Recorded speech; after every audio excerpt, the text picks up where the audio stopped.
Yung speaking about dun sa MVP award mo kanina. Kumbaga heading into the game, since alam mo naman na nag-MVP ka, na nagkaroon ba siya naka-apekto ba siya sa laro mo kanina? Kaya personally para sa akin na yung factor na yung sinasabi nila ng MVP jitters talaga hindi ko inisip yun, and then talagang focus lang ako kung ano yung nasa harap ko, and then ayun nga, game 2, sabi ko nga hindi pwedeng hindi ka kanalo sa game na to dahil talagang yung practice namin 3 days ago, 3 straight practice namin talagang ay pagbugbugan kami sa isa't isa, talaga yung tough love nandun talaga. And then, ayun nga, personally, sobrang saya na nakuha ko yung MVP. Pero yung goal nga talaga, yung sinasabi ko nga palagi is yung championship.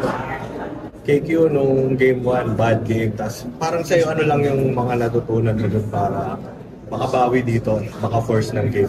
Nung game 1, pinipilit ko talaga yung sitwasyon na talagang kahit parang ayaw sa akin yung sitwasyon, pilit talaga ng pilit. So, after the day after ng game, talagang pinanood ko yung clip, yung buong game.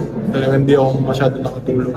And then, ayun nga, kailangan ko lang mag-adjust and then ibaba yung ego ko para sa mga ka-teammates ko. Kevin, ayun, speaking about your performances, games 1 and 2 medyo malayo siya, lalo na yung sa points sa average mo no after 14 games. Or can we expect na sa game 3, talagang all out na your best game sa finals, or how will you for me yung numbers naman, wala namang problema sa akin kahit kung hindi ko makuha yung numbers ko namin. Basta nananalo kami, masaya na talaga ako. Pero game 3 talagang all out dahil wala nang bukas yun. Kumbaga win or go home na yun. So ayun, paghahandaan ko talaga ngayon pahinga muna, and then bukas live another day naman. Ano lang masasabi mo dun sa teammates mo, kila Francis, kila Joshua? Talagang nag-step up sila, lalo na sa scoring, sila yung nag-lead the way. Ayun nga, every game naman may puputok talaga. Hindi mo lang alam kung sino. So, ayun, sobrang thankful ako na nandiyan sila para sa akin. Ayun nga, stay ready lang sila, and then ginagawa lang nila yung trabaho nila under sa system ni Coach Topex. Kevin, entering this game, may halong gigil at galit ka ba personally para manalo talaga, o yung resulta lang talaga yung habol mo?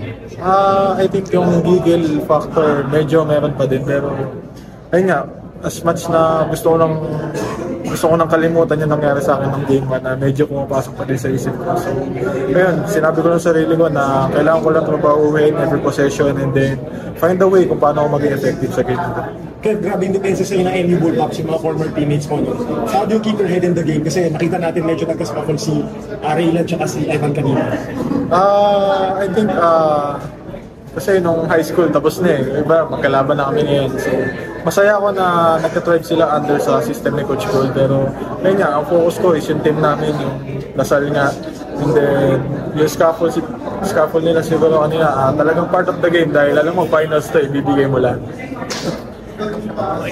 Thank you. Thank you.